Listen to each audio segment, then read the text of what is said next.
qanaqa qilib siz ichingizni to'g'irlamasdan, garmoningizni fonini to'g'irlamasdan 10-15 minut uy ichida dog' olib tashlashingiz mumkin. Endi balkim bor shunaqa sehrli kosmetologlar.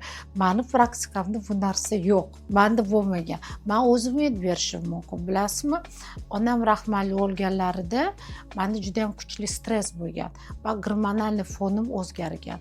O'zgargandan keyin men o'zim doktorman, o'zimga gormon назначать qilib Dubayga ketganmiz. Dubayda optoni tegdi 24 soat yotaverardim. Gormon ichganingizda optoda umuman tagida yotish mumkin emas.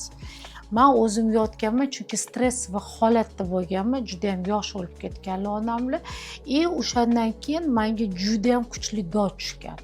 Shunaqa dog'ki, meni ko'rgan odamlar meni tanimagan, ham plus stress, ham tepadan bu narsa gormonal fon o'zgargan. Menga aytishgan, shunday chiroyli yuzingni shunaqa dabdala qilib tashladingmi deb.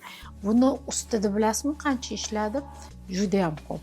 Birinchidan o'shandan keyin men iplar olib kirishni boshladim O'zbekistonga, chunki birinchi bo'lib iplarni men O'zbekistonga olib kirganman. Ularni постоянно qo'yirdim. Bu yerda gormonal fonimni to'g'irladim. Uy sharoitida haqiqatdan men eng yaxshi ko'radigan narsa, men chunki umuman kosmetika bilan qo'llamayman. Nima uchun? Chunki o'zimni terim yaxshi, menga bu yoqadi. Men haqiqatdan uyda o'zimga maska qilaman, tvorog, sliv, limon siqaman, tuxum solaman, ichiga asal solaman. Shularni har kuni ertalab namozdan keyin 1,5 soat, 2 soat yuzimga surib yuraman.